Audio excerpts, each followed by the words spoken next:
Hello and welcome back to my channel, Selena's Table and our little Aussie homestead. Today we are going to be in the kitchen. We are making 6 decadent, delicious dessert bars slices. All right. Now I did a video not that long ago where I did 6 slices or bars. However, whatever you call them is fine. We usually call them slices, but some of them we are calling bars. But anyway, I did a video not that long ago on 6 more classic sort of bars that you'd be used to, the kind I kind of grew up with, the kind most people would be familiar with. So what I've got today is I'm taking classic ideas and we are going forward with that. And we're changing them to make them more decadent, as if they needed to be, and unique somewhat, and also just delicious. So they're all freezer safe. The great thing about having a little selection of desserts in your freezer is that with 1 day's notice, you can put dessert out for, a bunch of people. Grab a plate, take a plate, one of those sort of situations. Having desserts in the freezer is as helpful as having frozen meals, okay? It's just one of those things. They don't reheat, so you do need like a day's notice so that you can take them out and just keep them in the fridge for 24 hours and they will be beautiful and fresh just like when you made them. So today I'm going to start with, let me get my list. I've written all my recipes out. Everything is ready to go. We are starting with a caramel coffee and walnut slice. This one is so rich. It's got a buttery base. It's got crunchy walnuts. It's got gooey caramel. And it's got a hint of coffee in there, all right? This one would be beautiful served with coffee, but also you could put a bit of cream with it and make it a plated dessert as well. So let's get straight into that one. I am going to be using my kitchen machine, which is essentially a food processor. This machine has other functions, but I don't use them. So if you have a food processor, making some of today's recipes is going to be much simpler. If you don't have a food processor, you can still make them. You don't need one. It's just going to make my life a bit quicker and easier. So straight into your food processor, or if you don't have one, straight into a bowl. You want to put 150 grams. Make sure I check that I'm reading the right measurements. I've got 6 different measurements, different slices going on. 150 grams of plain flour. There's nothing in here other than that now. We have 50 grams of brown sugar.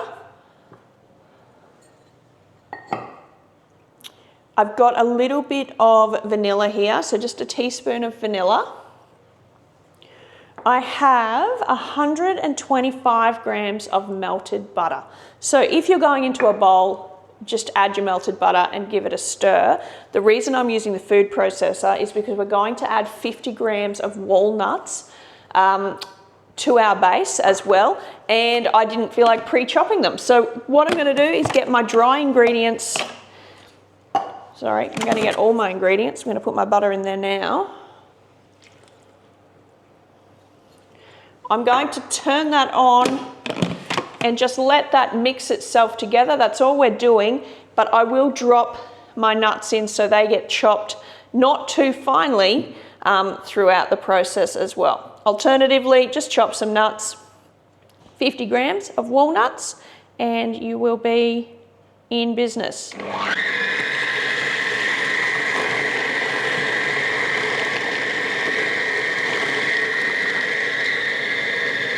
That's it. That was 8 seconds. All right.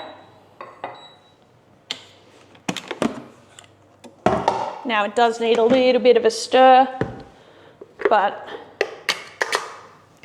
essentially that's it. So it just needs a stir because some of the flour didn't incorporate into the butter, and I'm just going to get that mixed in. I will be using the food processor for a few of these recipes today. If not all of them, I'm not sure, I have to double check. There we go. We just want it well combined, okay? We've got a sliced tin here. I have lined it with some baking paper. Straight into there with your base. And we just want to press this out.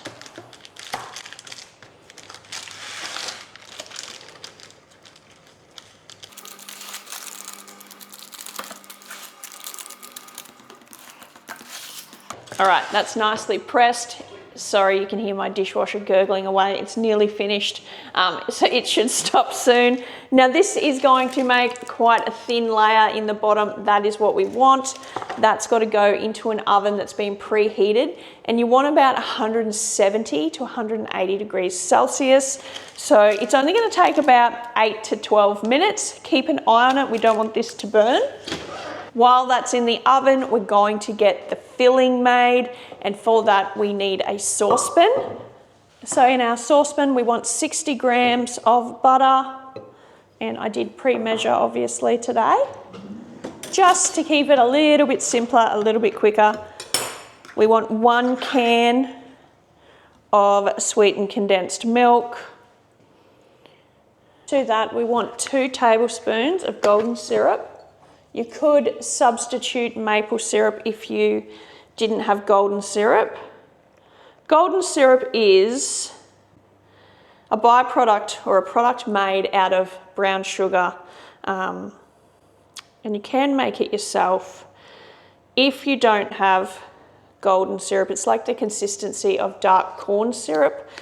You could probably substitute that. Not that we don't really have corn syrup here in Australia so much. I think we can get it, but it's not a regular product that we use. But maple syrup, if you don't have golden syrup, works just fine. So we've got those things in here. I want to add to that a couple of teaspoons of instant coffee. We want the coffee flavour to come through, so it will be 2 teaspoons of instant coffee. I have a pinch of salt. I'm just going to add that. I am going to be adding another 50 grams of nuts. 80 grams of walnuts that I do need to chop. So I'm going to get this onto the stove, let that heat up, melt the butter, get all those ingredients combined before it starts to sort of bubble away. And while that's happening, I'm going to give my nuts a rough chop. Now, you could just throw them straight back in the food processor too, and it would do the job for you. I don't want to risk having these too fine. It didn't matter as much for the base, but for this part, I want really just rough chopped because I want chunky pieces. I want you to be able to see that there's walnuts in this, and we will also be adding more nuts to the top as soon as this comes out, or as soon as this is about to go into the oven. We will add a couple more sort of bigger walnuts, not chopped at all, to the top. So there we go. That's as much as I want them chopped, really roughly, really chunky still.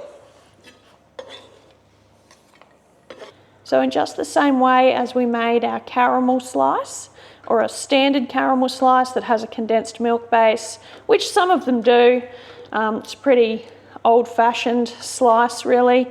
We are just going to get this well melted together and bubbling away, keeping an eye on the base as well. So I've been stirring this constantly on the heat. We just want it to come up and thicken, okay? I'm not wanting to overcook this caramel at this stage. I want to get the walnuts into it and have it bake in the oven. So as long as it's thickened up a bit, like that, let's see, there, like that, okay, we are good. And I used a little whisk just to make sure my coffee granules were well distributed as well. While this is still warm, add your walnuts to that. Now this slice is going to be pretty thin in height, I guess. If you want to make it thicker, you can use a smaller cake pan, or a square brownie pan would be good. I don't have one of those. I've only got cake tins and I didn't want to use a cake tin. So just like that, we have our walnuts added and our caramel has started to thicken, but without being too thick. All right, I'm going to check on my base, and that's perfect. So that took about 6 minutes at 180, and it is just starting to color. All right, that's where you want it to be. I'm going to turn my oven down even more. I want it at 160 for the baking of the caramel. I'd rather it took a little longer at a lower temperature than it was too quick at a higher temperature. So pour your caramel nut coffee mixture.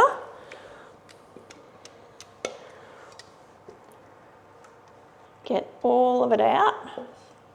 Don't leave any behind. These aren't the cheapest ingredients anymore. All right, spread that out as evenly as possible.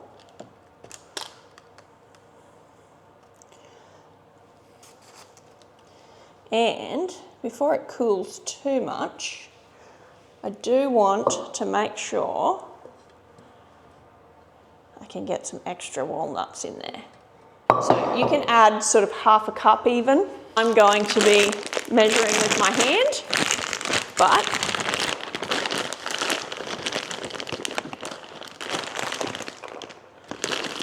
probably another roughly half a cup of walnuts.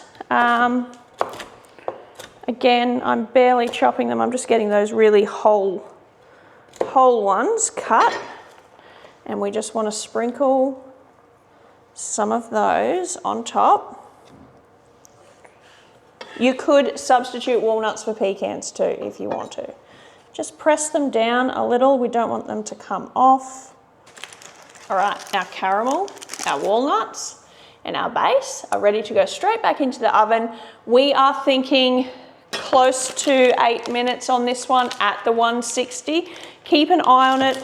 You don't want to burn the nuts, all right, or any of it actually, but just keep an eye on it. You'll see the caramel will start to change slightly, but I'll show you how we go. So the walnut coffee caramel slice is looking fantastic. Okay, I'm keeping an eye on it. The next slice I want to make with you is my reverse chocolate caramel slice. Okay, so think traditional caramel slice, reversed. You'll see what I mean. In a bowl, it's a very similar base. We want 150 grams of plain flour, 50 grams of brown sugar, and I have 100 grams of butter, all going in together. Give them a good mix.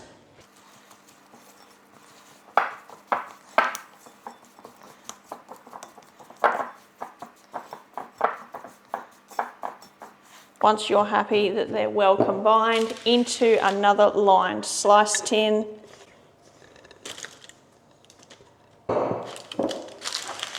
And spread it out, pressing down. Our base is pressed out just like the last one, nice and thin, and that is ready to go into the oven. I'm going to bring you with me because I'm pretty sure our walnut coffee is ready to come out.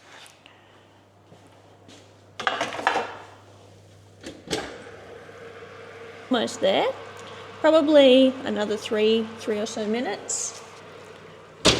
I have put the base in there at the 160 degrees, but if you were making just this reverse caramel slice, chocolate caramel slice, you don't need to lower your temperature. The 170 is going to be perfect.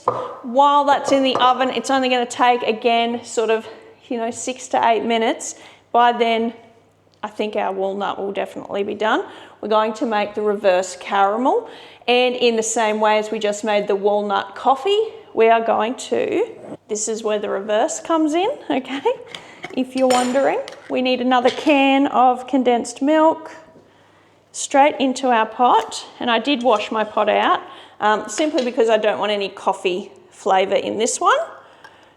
And I came up with these recipes the other night when I was thinking about ways to tweak some classics. So I don't know if they've been made before, but I have not gotten a recipe so much for these. I've kind of made this one up as I go, and you're my guinea pigs. You're going to find out if they work out.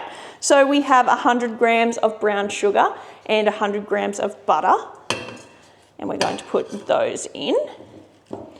We are also going to add again 2 tablespoons of our golden syrup.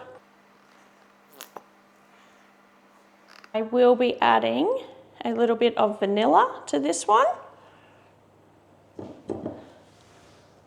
I have a teaspoon of vanilla, so we will add that. I'm also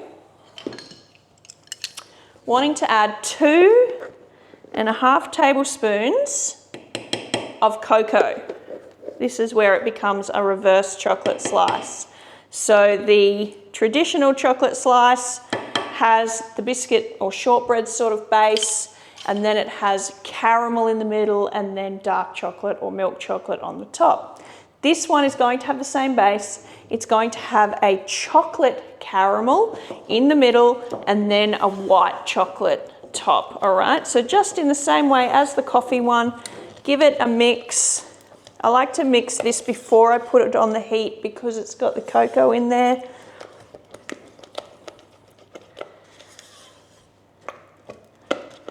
That looks pretty good. We can go add that to the heat, let that come up to a nice thickened state, and then we can have a look at our base. You don't want to leave that on the stove on its own. You do want to be stirring this the whole time because it could very, very quickly and very easily start to burn. So don't walk away. I have my little whisk ready to go back in there as well if I need to, but stay there, stir that. I'm going to double check.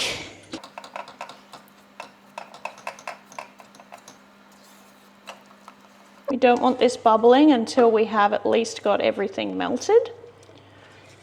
So keep stirring it.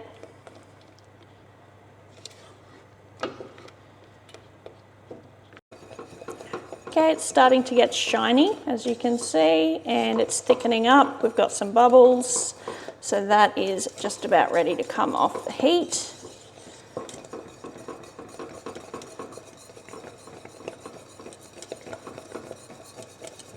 All right, chocolate caramel off the heat. Grab our base out, and it's looking perfect, just coloured, just the way we want it. I will grab our coffee walnut. Has got just a little bit of colour, just how I want it, not too much colour. So that needs to cool down.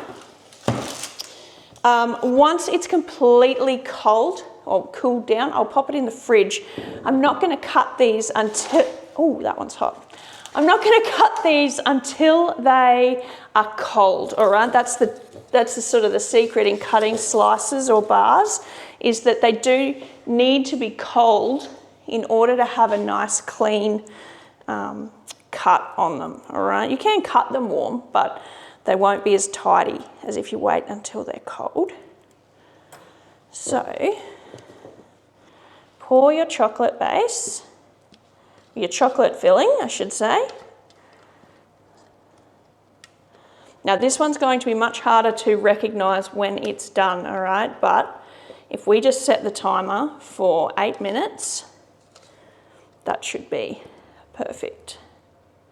I'm not going to turn my oven up. It's going to stay at 160 now.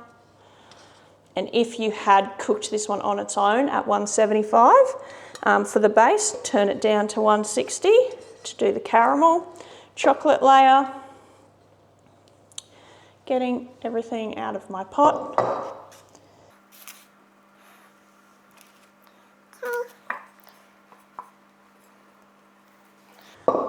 me give this one a little tap because I don't want too many air bubbles in there.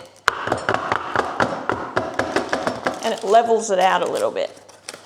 Okay, that one can go straight into the oven for 8 minutes.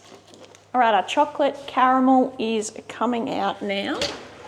So it's bubbling away nicely in there, and you can see it's a little darker on the edges. That is perfect. So that needs to set and cool right down before we finish that one off. The next one I want to make is a no-bake slice, and which is perfect because I only have 2 slice tins. So those 2 need to cool down before I can remove them so that I can use the tins for the last 2, or for the next, for 2 more after this. Anyway, no-bake slice. So I make this one in the container I'm going to keep it in.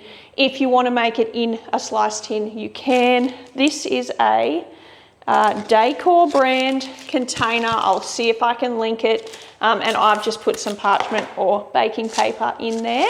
Okay, this one is going to be a biscoff Caramilk slice. And I'm not using biscoff brand. I'm using a cheaper brand, an Aldi brand of a similar biscuit. It's the same flavour that we get from biscoff. And instead of the biscoff spread, I'm going to be using the cookie spread that you get from, this one was from Woolworths. So it's also, again, a cheaper variety. By all means, use the real deal if you want. 1 packet of biscoff or equivalent. This is about 250 grams roughly. This is one I'm going to use my food processor back for. If you don't want to use a food processor or you don't have one, you just need to crush your biscuits, and you can do that by putting them in a Ziploc bag and just crushing them with either a hammer and a tea towel or a rolling pin, whatever you want to do. But I'm going to use my food processor because it's simpler for me. So I have left my oven on because the other slices I'm going to make today will need the oven. So what I'm going to do is, in my food processor, I'm going to put my biscuits, and I've also got some melted butter. Before I add my melted butter, I just want to take a couple of spoonfuls of the cookie crumbs out. Just reserve a couple of tablespoons of cookie crumbs, and that is for decorating the top of this one. So we just want to get your biscuits nice and fine. All right, just like that. And before I continue, I'm just going to take what I think I'll need to decorate the top. So probably 1 tablespoon, if that. I don't even know that I'll need that much. And just set that aside. That's for the very end when we decorate this one. All right, now you can either pour this into a bowl to add your melted butter, or you can just blitz it for another couple of seconds, which is what I'm going to do.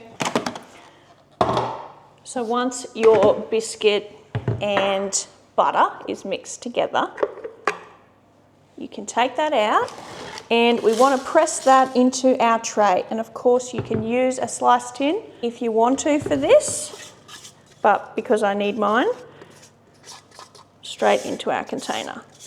Press this down firmly and pop it in the fridge or the freezer to set up till it's nice and firm, because this is also going to have a middle layer of like a biscoff ganache in the middle. So we want this one to be nice and firm in the base before we go adding that. I'm happy with that. I'm going to pop that in the freezer and move on to our next dessert.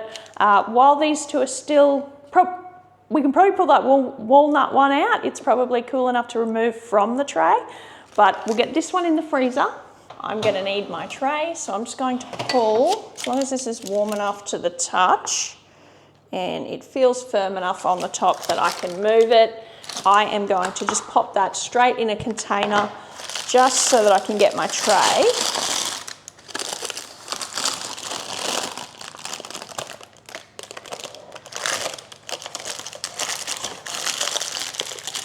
Now these trays are slightly smaller than this particular one. So this plastic one's a little bit smaller, and I usually just sort of force it in there.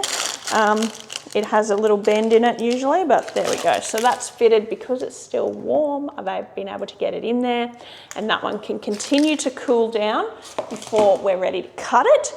And I can just put some new paper in this one. While the base of our biscoff slice is setting and the reverse chocolate caramel slice is cooling down, we are going to just move on to the fourth slice or bar today, and this one is based off my absolute favorite pineapple pie. I love pineapple, it's my favorite fruit. I think I've decided it is, and pineapple pie would have to be one of my absolute favorite desserts as well. So, and one day I might show you how I make my pineapple pie. But for today, we are going to be making pineapple pie bars, and they are similar to that apple bar or the apple slice that you can get at bakeries, at least in Australia, and throughout my youth, that was something that was available. So we are going to need a short crust pastry base and top. So it's like a little pie sandwich thing. And because I had some in my freezer, we are using pre-made by me sweet short crust pastry. If you haven't seen my video on that, I'll make sure it's linked in this one, but that's what we need to do. We need one batch of sweet short crust pastry. My sweet short crust pastry has got some custard powder in it, and that is kind of essential to this recipe too. So check that video out for the sweet short crust. So that's pre-done for me. I keep some of them in my freezer, which makes my life so much simpler.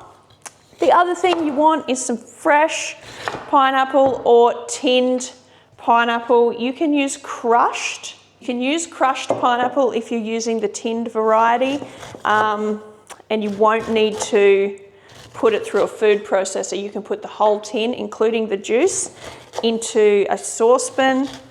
Because I'm using this delicious smelling fresh pineapple, I'm going to have to pop mine through the food processor just to get it nice and smooth, or pulpy, I guess.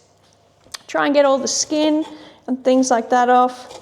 Now this pineapple, I can tell already, and because I had one yesterday, it's super sweet. So we don't need to add any sugar to our filling. If you're using tinned pineapple and you're using one that's in like a syrup, you also won't need to add any sugar. If you're using fresh pineapple that's a little sour or not the greatest, you can go ahead and add sugar to this filling component. I cut the cores out, I don't use those. They're a bit too fibrous. And I'm just going to put my whole pineapple into my food processor, minus, I will double check since this was freshly cut, that we are as sweet as we were yesterday, and we are. It is incredibly delicious. So I've got one whole pineapple. It's a small pineapple, so one of those larger tins. A medium to small pineapple is what you want for this one. And I just want to get this processed so that it's a crushed consistency. So the texture on this is up to you. You're going to need a saucepan once again. So we are going to put, oh, it smells incredible. All right, our crushed pineapple into our saucepan. Add a couple of tablespoons of sugar if you need to, or if you want it to be super sweet. So that is my pineapple. To that, we want to add a teaspoon of vanilla, 2 tablespoons of custard powder, and that is it. Get your little whisk, mix that together till that custard powder is no longer recognisable. All right, pop that on the heat and let that thicken. So I'll keep stirring that while it's thickening. I don't want it to burn or get like funny lumpy bits in it. While that's happening, you can go ahead and make your pastry, or your pie crust is another word for it. So because mine is pre-made, all I need to do is roll it out. I will be cutting it in half because I want half for the top and half for the bottom. All right, and we want this to cover the base of that. So a little bit of flour down.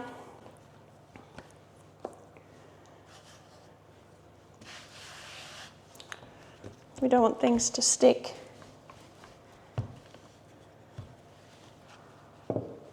And it's actually okay if it's not perfect. It's not a pie, it is a bar, okay? So hopefully we haven't stuck to our board. Got a little hole there, but that's all right. We can patch that up. I'm just going to trim up the top because we don't want the top bit.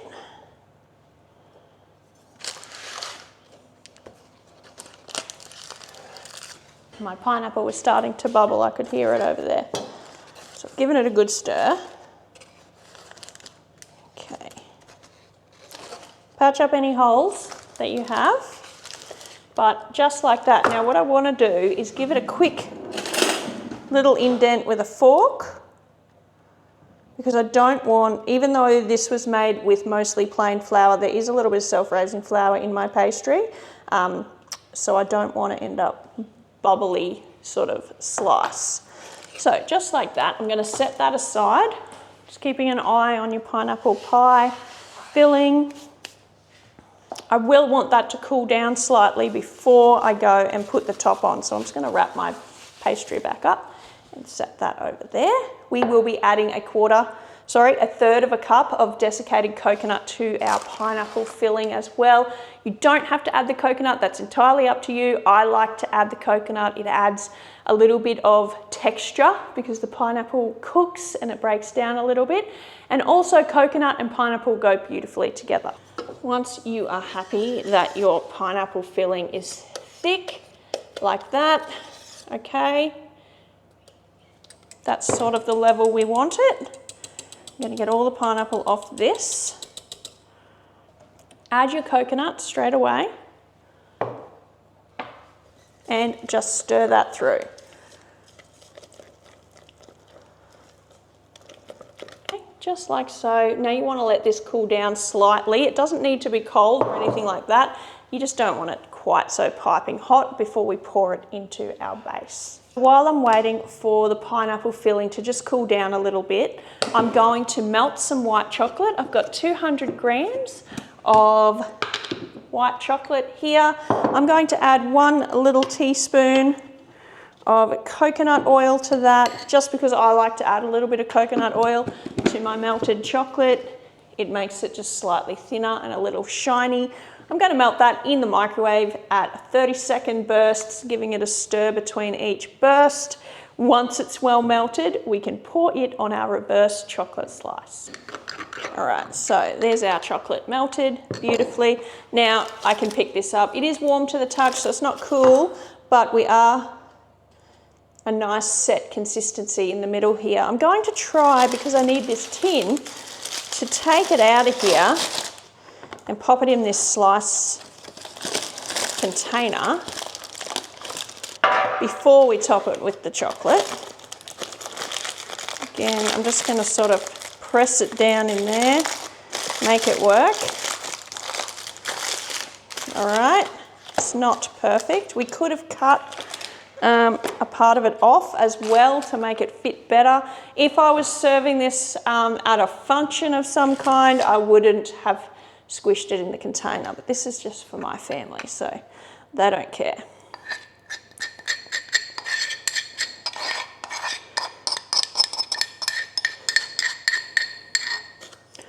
All your chocolate out, nice even coverage. Give it a little jiggle. That's going to get air bubbles out of your chocolate, and it's also going to smooth out your surface. All right. There we go. That is ready for the fridge. We want this to be nice and cold before we try to cut it. All right, the pineapple filling has cooled down enough now to pop it into the base. So what I want to do before I put the pineapple filling in there is I do want to roll out my top just so that it's ready to go.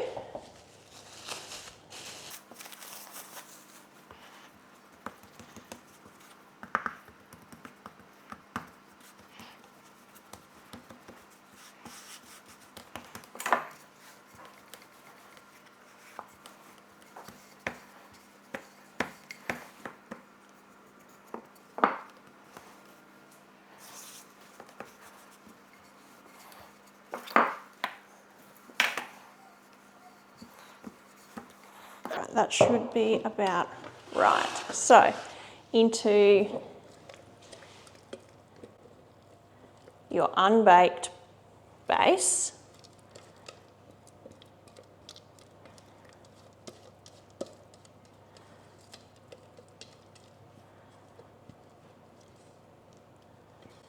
If you don't have custard powder, you can also use corn flour to thicken the pineapple up.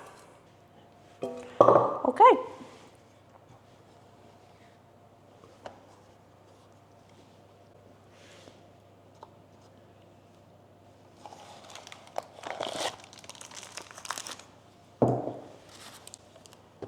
There you go.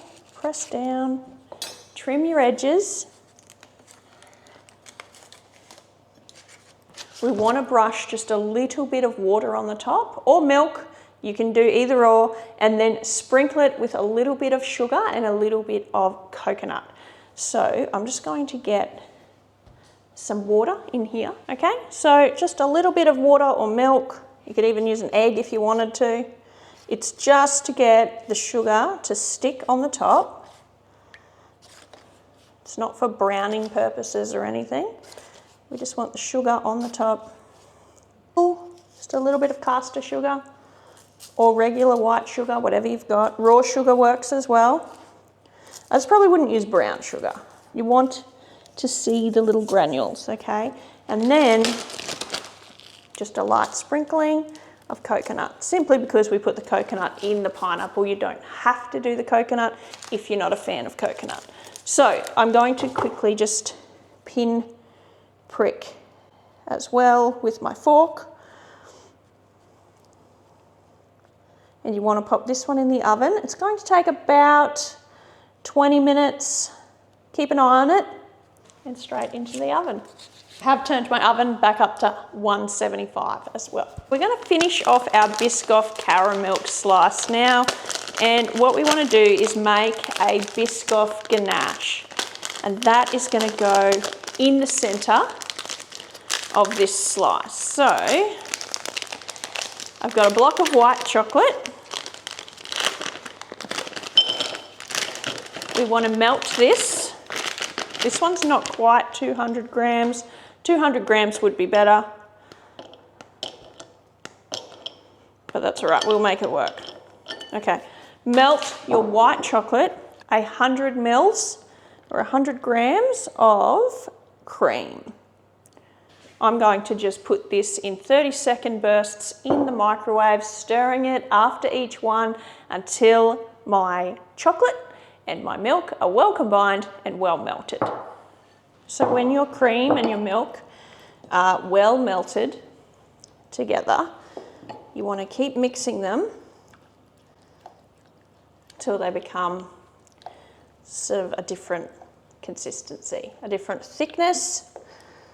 They'll change, it won't be two separate ingredients anymore, it'll turn into one, and that's white chocolate ganache. While it's warm, so don't let it cool down, but once that's well mixed together and you're happy with the consistency going on there, we can't see big lumps of chocolate or anything like that, you can go ahead and add 100 grams of your biscoff or equivalent cookie spread. Get that well incorporated. You might need your little mini whisk for this one, or I might need my mini whisk for this one.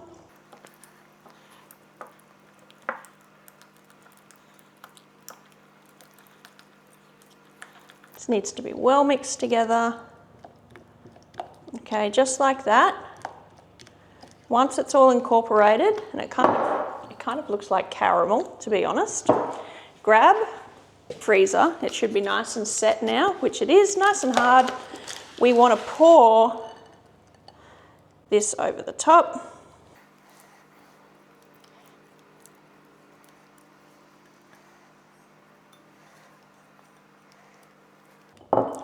Spread it out before it sets.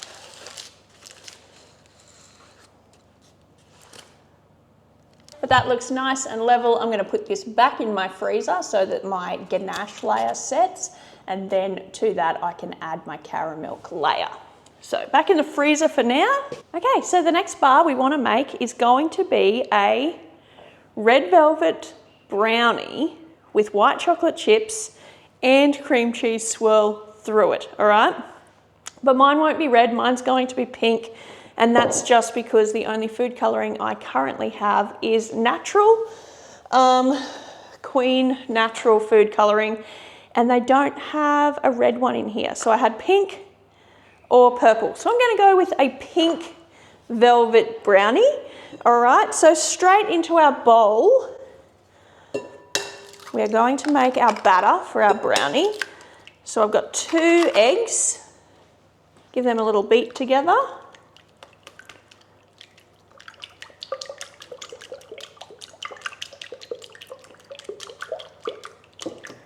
Till they're well combined. I've got some melted butter here, and I have, let me read it out for you. We have 125 grams of melted butter. Mix that in. Okay, add your vanilla. We have 1 teaspoon of vanilla. To that, I have 200 grams of white sugar. And brownie batter is just that. You just dump it all in there, and it is a high sugar batter, so don't be alarmed that that was quite a lot of sugar. Get that nice and combined. Okay. Now to this we want to add, we've got our flour and our cocoa. We're going to add those together. So I have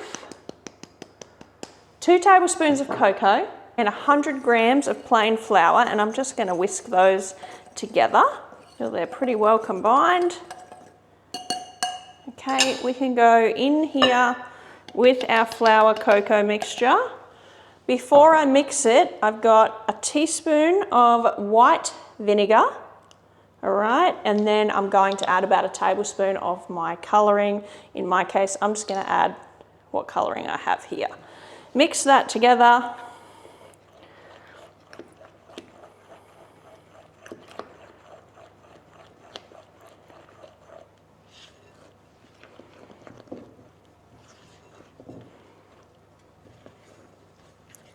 So mine is very much not red, but that's just because we don't use red food colouring anymore, but it will be pink-ish. We want to add about half a cup of white chocolate chips to our batter as well. Now over here in this bowl, I have what will be the cream cheese swirl. So in here we have 150 grams of cream cheese. I've got half a teaspoon of vanilla and 2 tablespoons of white sugar. And all I want to do is with a whisk, mix those together, beat them, get them nice and creamy, get that sugar mixed in and the vanilla mixed in, just like that.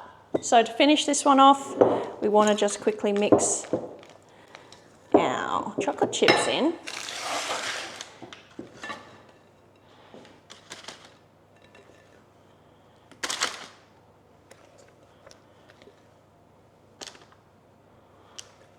Now I've put most of my batter into my pan.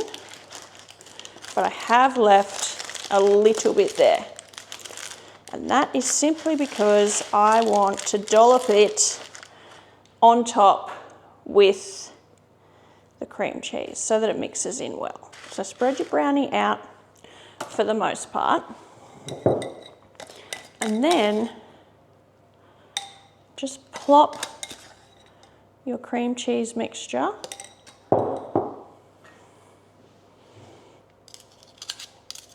throughout your brownie mixture. Okay.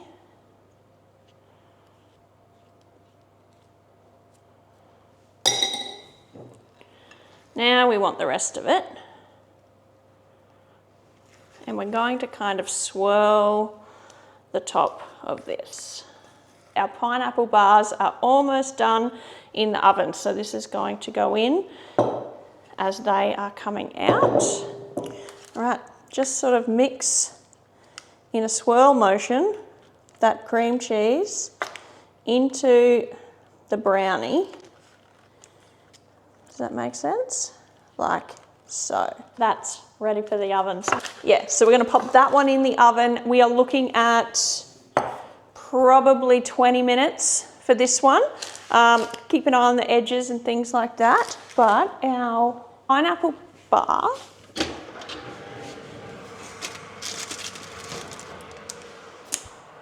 all right, it's looking nice. There, you can see the coconut has gotten nice and golden. We can pull that out and let it cool down. Brownie in.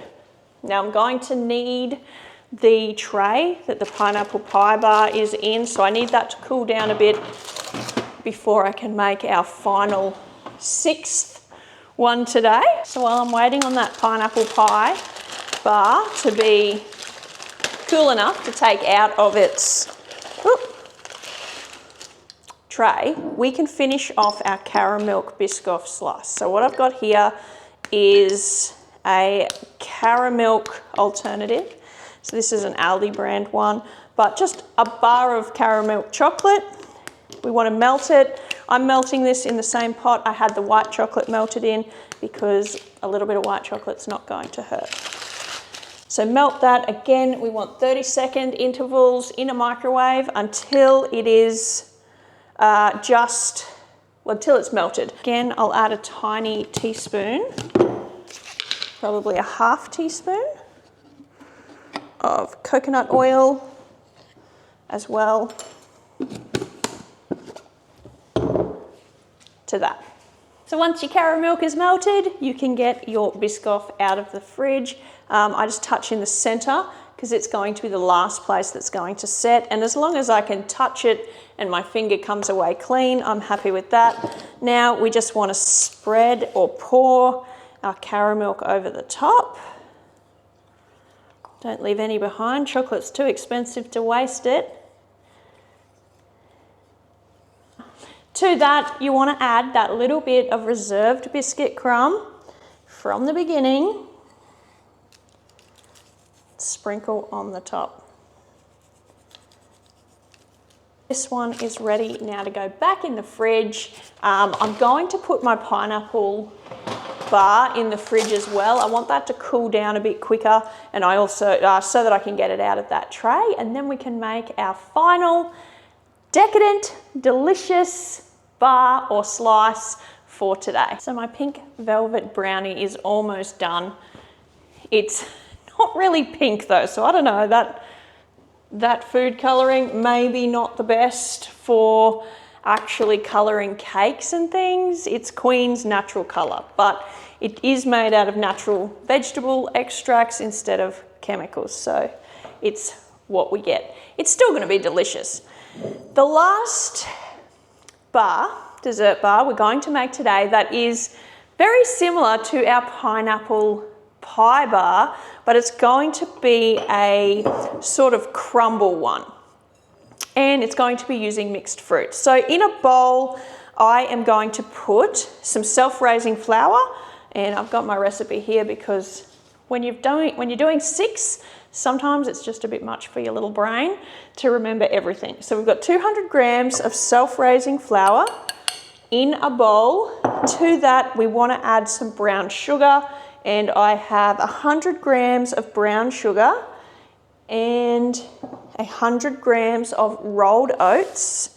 You could substitute half oats for half coconut as well if you wanted. You want to give your dry ingredients just a mix together. Get the lumps of brown sugar out, make sure it's nice and smooth. Okay, to that, what we want to add is, we want to add a teaspoon of vanilla, and I'm going to add that to my butter because our butter is melted.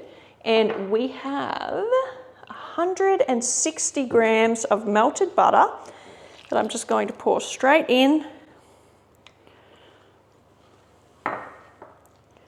I do want to add a pinch of salt as well to this one. So mix it up.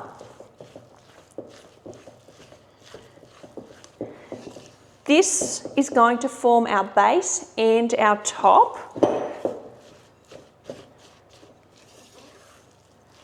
So get everything well combined. Okay, and then just want to take some out for my topping. So not quite half, but about close to a cup out, set it aside, and to that we want to add half a cup of white chocolate to the part we set aside, all right? Mix them together. So the white chocolate mixture, that's the top. This here is the base, and we will press that into our tin. I've just popped my tin in the freezer just to cool it down a little bit more before I pull that pineapple bar out of it. But while that's ready to be pressed into its tin, we'll get our filling made, because again, we don't want it to be too hot when we go and combine them. So in my pot, I have 400 grams of mixed berries. You could just use one favorite berry if you like as well. You want to add 2 tablespoons of lemon juice. And this, I'm just going to add a little bit more. All right. We want 2.5 tablespoons of sugar. Sorry, that's three tablespoons of sugar, not 2.5. And to that, we are also going to add 2 tablespoons of custard powder as well, but I'm not going to add that just yet. I'm just going to mix, because my berries are still frozen, and of course you can use fresh if you want. I want to get this on the stove, and I want my berries to cook down a bit before I go adding the custard powder. And I can smell that my brownie is ready. I'm pulling that out now. Okay, there we go. As you can see, it's not very pink. It's not very red. It's nice and set. So we'll set that one aside to cool down. All right, so in the same way as before with the pineapple pie filling, I have brought my frozen berries not up to too much heat, just sort of enough that I could break down the big berries, all right? So it's not hot, it's just been warmed, all right? So if it's hot and you add your corn flour or your custard powder, it's going to go really lumpy, and I don't want that. So I am gonna grab my little whisk. I've got some custard powder here. I'm going to add that now and mix that through well before we go and put it on the heat.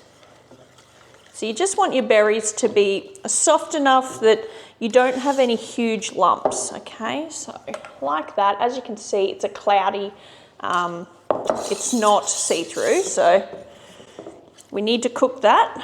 So on the heat, we're gonna keep stirring that as we go, but while that's just warming up, I've got my tray here, or my pan. I have lined it, and we are going to push our base in, just like we did with all the other ones today. A nice even layer. We are going to bake this one in one go, just like we did the pineapple filling, the pineapple pie bar. So That is now ready for the filling. All right, so my berry mixture is lovely and thick, just like the pineapple was, holding itself together nicely. So we are going to spread this onto our oats.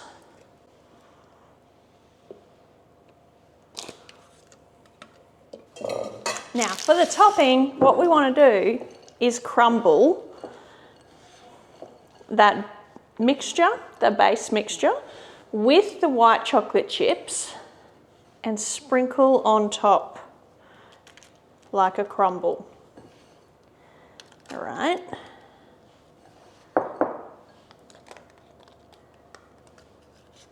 Just like that. Now that's going to go into the oven. It could take anywhere from 20 to 35 minutes. Keep an eye on it. We need the base cooked, but we need the top cooked at the same time. So straight into the oven. Okay, so I decided that the brownie needed a little frosting. So in here, I've just got 3/4 of a cup of icing sugar, 1.5 tablespoons of butter, 1 tablespoon of cream cheese, and just about like 1/4 teaspoon of vanilla. And I'm just going to mix them together and make like a little cream cheese frosting and spread it over the brownie once it's cold. I don't want to do that while it's warm.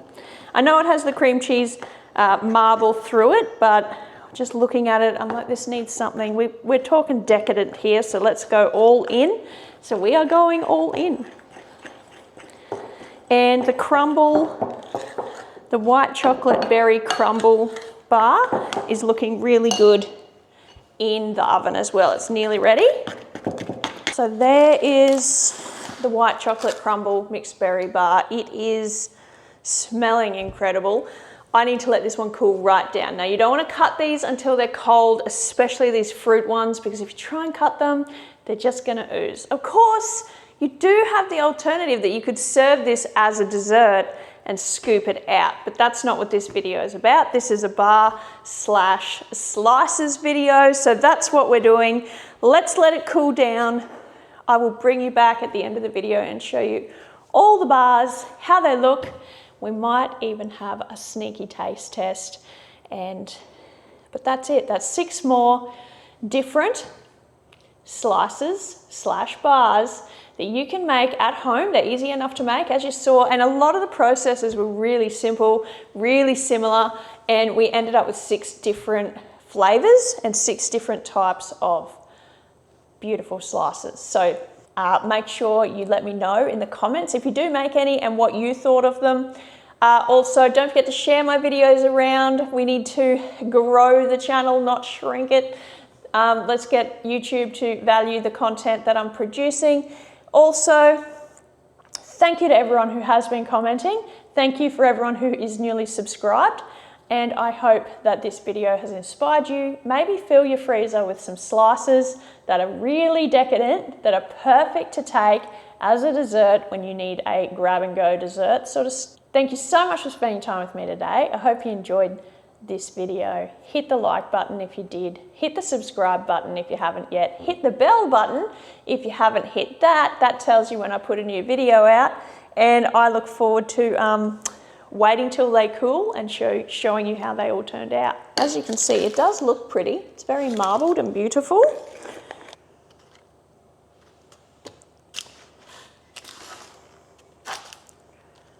Just a thin cream cheese layer on top. All right, so here's all of our slices. I'm about to cut them, but I want to show you what they look like, all finished, all cooked. This is the pineapple bar, the biscoff Caramilk, the pink velvet cream cheese brownie, the white chocolate mixed berry crumble, our coffee and walnut caramel slice, and finally our reverse chocolate slice. All right, so here they are, looking fantastic.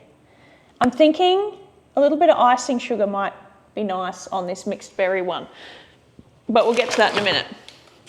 What I'm going to do is cut them and show you what they look like cut, because that's something I didn't do in my last slice video, and I was asked, why didn't you cut them? So I will do my best to keep them as tidy as possible and show you how they look all cut. So we will start with our coffee walnut. What I've got here is boiling water and a knife and a tea towel. So the boiling water gets my knife nice and hot, dry it off, and that should allow your knife to go through your slice neatly, and you just keep dipping it back in and wiping off food as you go. So that is the coffee walnut there. That is not the size I would serve. That is just to show you what it looks like cut in half, so you can see the layers, all right? So definitely that's like 4 serves right there, so we'd go 2 more on either side. All right, this is the one I'm probably most excited to see. So hopefully I cut it nice and neatly. This is the reverse chocolate.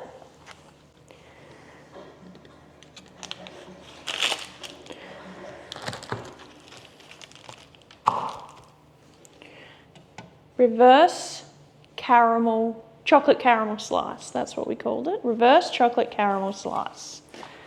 All right.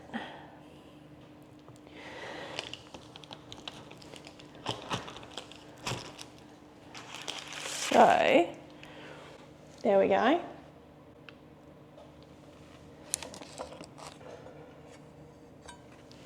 Biscoff one next.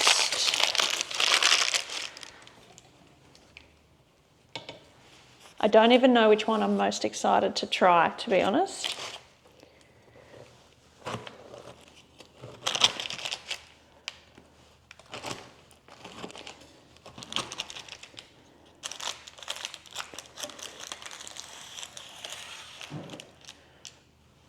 So that is the biscoff.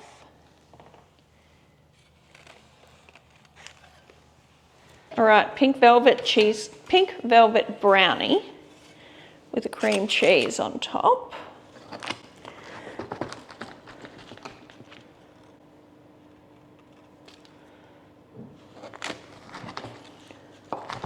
With the marbled cream cheese layer in it.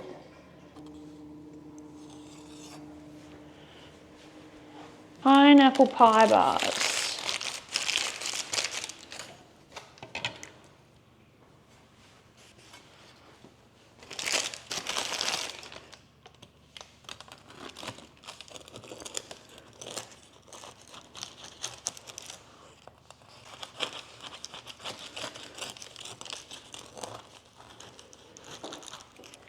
Pineapple pie bar.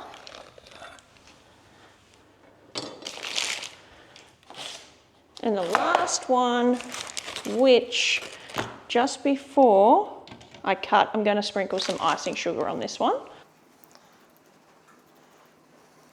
As you can see, once you let them get nice and cold, they do cut well.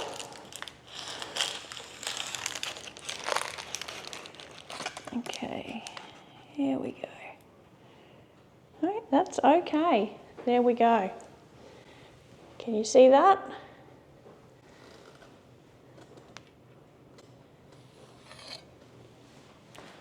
So let's get up nice and close.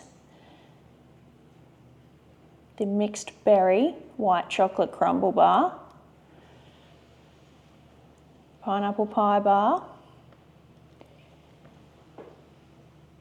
our biscoff Caramilk bar, our reverse chocolate caramel bar, our coffee walnut and caramel bar, and our, we didn't turn out red velvet and white chocolate with a cream cheese swirl brownie.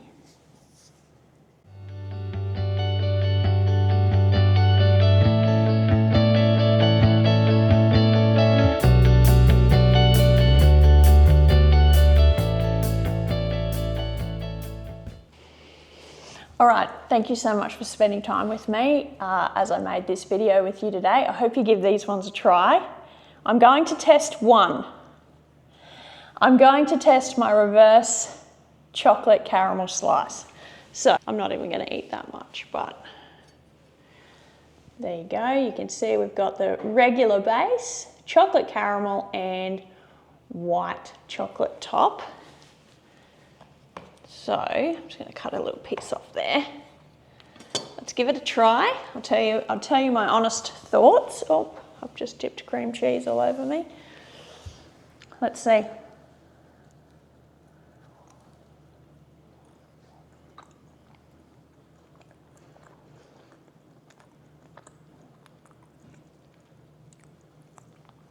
No, I was not wrong. It is super rich, just like chocolate caramel slice. You know it's chocolate caramel slice, like it's familiar. It's got the same it's got the same flavor profile. So you know what you're eating. Looks different, and it does taste slightly different. I love it. This is fantastic. Give that one a go. I'm also keen to try this one, the biscoff one. The great thing about these slices is you can serve as big or as small a portion as you need. So if you need to serve like lots of little tiny bite-sized pieces, you can. Or you can serve, you know, nice big chunky bits as well. So there's the up close.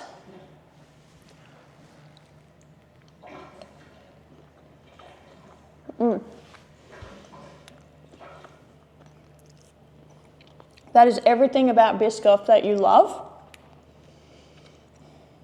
It's that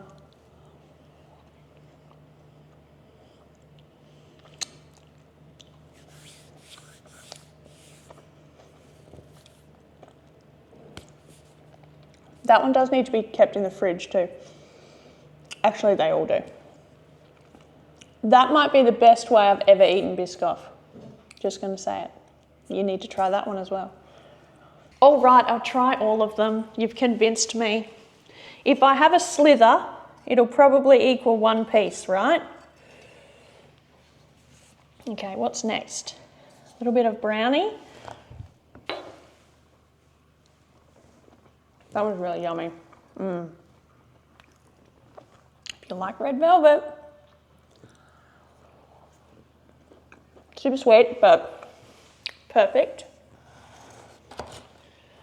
I'm getting smaller and smaller pieces because these, I told you that these slices were rich. They are definitely rich. I did not lie. That's nice. The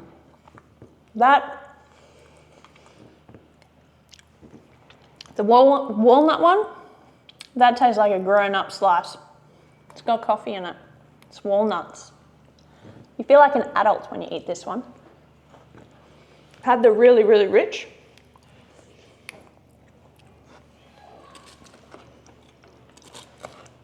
Let's see how we go here. I'm keen to get this one back in the fridge, to be honest, because it needs a little bit longer to set.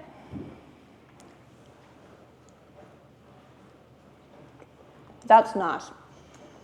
That would be really nice served with cream or warmed back up and served with ice cream. That's delicious. And for the finale, let's have a little bit of this pineapple.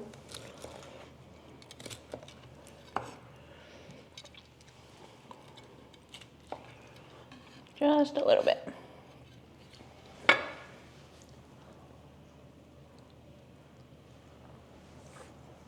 Another one, perfect with a bit of cream.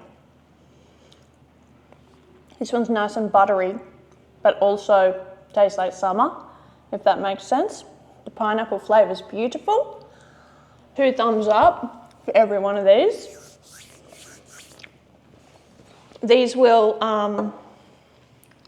no doubt be my family's new favourite 6 slices, and I will be requested to make these again and again, no doubt. So, thank you for being my guinea pigs. I had this idea which is how I come up with a lot of recipes, right? I have these ideas, and quite often they're in the middle of the night, to be honest, but I have these ideas and then I kind of find a way to run with it. And this has worked out perfectly. The biscoff one is the surprise that I didn't know I needed in my life. That one's probably turned out better than anything I could, and it turned out better than I imagined it would. And this walnut coffee one, well, that just feels like you're an adult. So I hope you give these a try. Let me know what you think if you do, and enjoy them. You can freeze them, and if you freeze them, they'll last a couple of months in your freezer. Wrap them up. You can either cut them, put a bit of baking paper between each piece and wrap them in Glad wrap and keep them in the freezer that way. I will cut them into the sizes that I'll serve, and I'll put them straight back into one of these containers with the lid on. If I thought they were going to last more than a month in my freezer, I'd also wrap them in Glad wrap, but I know these will last. We will go through one of these a week, one of these trays a week, no doubt, among the people coming and going from my house. So they won't last more than 2 months in the freezer anyway, so I'm not going to bother wrapping.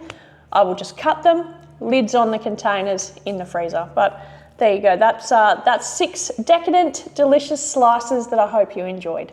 Thank you for watching, and I'll see you next week. Bye.